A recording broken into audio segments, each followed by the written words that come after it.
எல்லோருக்கும் வணக்கங்க. இது வந்து நம்ம நம்ம இடத்துல இருக்கிற குட்டீஸுகளுக்கு எல்லாத்தையுமே இப்போ நாங்கள் இங்கே கொண்டு வந்துட்டோங்க. ஃபஸ்ட்டு வீட்டில் ஒரு 7 பேர் இருந்தாங்க. இப்போ எல்லாத்தையுமே இங்கே கொண்டு வந்துட்டோம். ஏற்கனவே ஒரு வீடியோவில் சொல்லியிருப்பேன், நான் வந்து கொஞ்சம் வாடகை வீட்டுக்கு போயிட்டேன். அதனால் அங்கே வைக்க முடியாது. அதனால் இவங்களுக்கான இடம் வந்து இங்கே கொஞ்சம் நல்லாவே ரெடி பண்ணி இங்கே கொண்டு வந்து வச்சாச்சுங்க. சாப்பாடு வாரத்தில் ஒரு 2லிருந்து 3 நாளைக்கு வந்து சிக்கன் எடுத்து கொடுப்பேன்.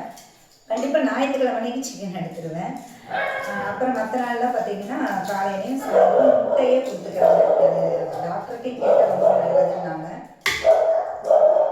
ஃபஸ்ட் நாளே வந்து சாப்பாடும் முட்டையும் நான் எப்படி சவுண்டு பார்த்தீங்களா, இவனுங்களை வளர்த்துறதுல இது ஒன்று தாங்க பெரிய சேலஞ்சான விஷயமே.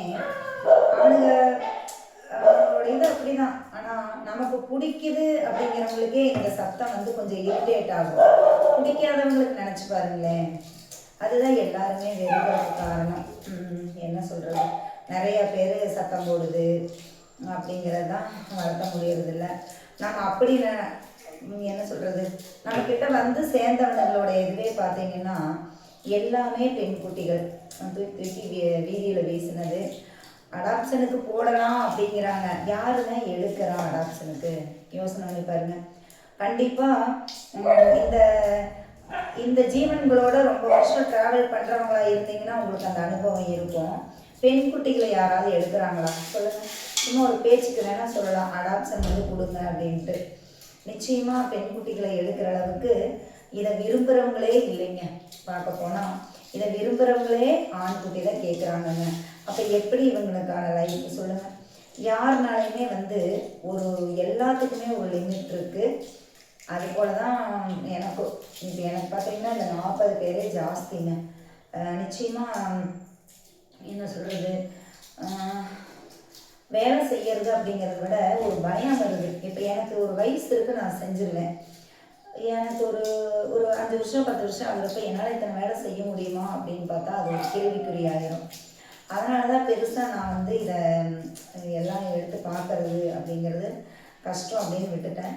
என்னால் முடிஞ்சது கருத்தடை, அவ்வளோதாங்க. கருத்தடை பண்ணி நம்ம அங்கேயே ரோட்டில் சர்வே பண்ண விட்டுறணும். நீங்கள் யாராவது ஃபுட்டு கொடுக்குறவங்களா இருந்தீங்கன்னா நிச்சயமாக ஒரு 50 கிலோமீட்டர் 100 கிலோமீட்டருக்குள்ளே இருக்கிறவங்களா இருந்தீங்கன்னா குட்டிகளுக்கான செலவில் நீங்கள் ஒரு பாதி போட்டு நான் ஒரு பாதி போடுறதுக்கு ட்ரை பண்ணுறேன். மாதத்தில் 1ஓ 2ஓ பண்ணி விடலாங்க. அவ்வளோதான் நம்மளால் பண்ண முடியும். ஆனால் அதில் நீங்கள் பண்ண வேண்டியது அந்த குட்டிகளை 10 நாள் வச்சு பார்க்கணும். அந்த ஹாஸ்பிட்டலுக்கு எடுத்துகிட்டு வரணும். இந்த பொறுப்பெல்லாம் நீங்கள் எடுத்துக்கணுங்க. எதுவுமே நான் செய்ய மாட்டேன் அப்படிங்கிற மாதிரி இருந்தால் நிச்சயமாக இவங்களுக்கான நல்லது நம்ம பண்ணவே முடியாது. அப்படி நீங்கள் ட்ரை பண்ணீங்கன்னு வச்சுக்கோங்களேன், கண்டிப்பாக ஏதோ ஒன்று இவங்களுக்கான நல்லது நம்ம செய்யலாம். எனக்கு மட்டும் என்ன ஆசைங்களா, நல்ல நல்ல நாயெல்லாம் கொண்டு வந்து நம்ம இடத்துல வச்சுக்கிட்டு சாப்பாடு போட்டுட்டு இருக்கிறது சொல்லுங்கள். நம்மகிட்ட அப்படி ஒரு சூழ்நிலை காரணமாக வந்துருச்சு. அப்படிங்கிறப்ப இதுவே இனி கொஞ்சம் நான் அங்கேருந்து எடுக்கிறேன் இங்கேருந்து எடுக்கிறேன், நான் 1000 நாயை பார்ப்பேன் 100 பார்ப்பேன் அப்படிங்கிறதுலாம் இல்லைங்க. 10 நாய்க்கு ஒரு ஆள் கண்டிப்பாக வேணும், கரெக்டான பிரகாரம் பார்த்தா. அப்போ நம்மக்கிட்ட ஒரு 40 இருக்குது அப்படின்னா நிச்சயமாக ஒரு 4 பேர் வேலைக்கு வேணுங்க. 4 பேர்த்துக்கு குறைஞ்சபட்சம் 12 ரூபா 15 ரூபாய்க்கு கம்மியாக யாருமே வேலைக்கு வர மாட்டாங்க. அது இந்த வேலைக்கு வர்றதே யோசிப்பாங்க. அப்படிங்கிறப்ப யார் வருவாங்க சொல்லுங்கள். 60,000 ரூபா சம்பளம் கொடுக்கணும். இவங்களுக்கான சாப்பாட்டுக்கு ஒரு 40,000 ஆகும். எப்படி பார்த்தாலும் 1.5 லட்சம் ரூபாய் கிட்ட ஆகும். எங்கேருந்து வரும் சொல்லுங்கள். யோசனை பண்ணி பார்த்தா கண்டிப்பாக முடியாதுங்க. பேருக்கு வேணால் சொல்லலாம். என்னோட இது என்னென்னா இதுதான் என்னால் முடியும். இப்போ சாப்பாடு கொடுத்துட்டு அடுத்தது நான் போய் எங்கள் வீட்டில் இருக்கிற வேலையெல்லாம் பார்த்துட்டு நான் கம்பெனிக்கு போகணுங்க. நான் எப்போவுமே இவங்களவே பார்த்துட்டு அதெல்லாம் பண்ண முடியாதுங்க. எனக்கு என்ன, இவங்களுக்கான சாப்பாடு கொடுத்துருவேன், தடுப்பூசி போட்டுருவேன், முடியலைன்னா பார்ப்பேன். அது போக நான் செய்கிறது என்னன்னு கேட்டிங்கன்னா, ரோட்டில் வந்து ஏதாவது ஒரு ஃப்ரெண்ட்லியாக ஒரு பெண்குட்டி வருதுன்னு வச்சுக்கோங்களேன், அதுக்கான கருத்தடை. அவ்வளோதாங்க, போதும். இதுவே எனக்கு பெரிய விஷயம். என்னோடய பிஸ்னஸ் வந்து நான் கொஞ்சம் டெவலப் பண்ணியே ஆகணும். அப்போ தான் வந்து வெளியில் இருக்கிறவங்களுக்கு நானே உதவி செய்யலாங்க கருத்தடைக்கு. நான் அதுதான் நினைக்கிறேன். உதவின்னு கேட்குறத விட நம்மளால ஏதாவது பண்ண முடியுமா அப்படிங்கிறது என்னோட ஒரு இதாக இருக்குது. கண்டிப்பாக வருங்காலங்களில் அது பண்ணுவேன்.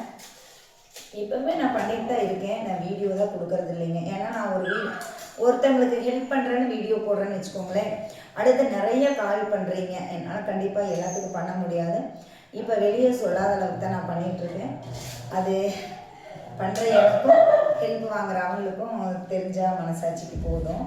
அவ்வளோதான், வேறு ஒன்றும் இல்லை. ஒரு கொஞ்சம் பேசுகிறேன், அவ்வளோதான். இப்போ சாப்பாடு போட்டுட்டு இனி சாயந்தரத்துக்கான முட்டையெல்லாம் வேக வச்சுட்டு போயிடுவேன். சாயந்தரம் வந்து ஒரு மணி நேரம் தான். இப்போ காலையில் கொஞ்சம் லேட் ஆகும், ஏன்னா க்ளீன் பண்ணிவிட்டு அப்புறம் எனக்கு சாப்பாடு போட்டுட்டு தண்ணியெல்லாம் வச்சுட்டு போயிடுவேன். அப்புறம் தான் வரணும். எவ்வளோ நாள் ஓட முடியும்னு நினைக்கிறீங்க? முடிஞ்ச அளவுக்கு ஓடுவோம்.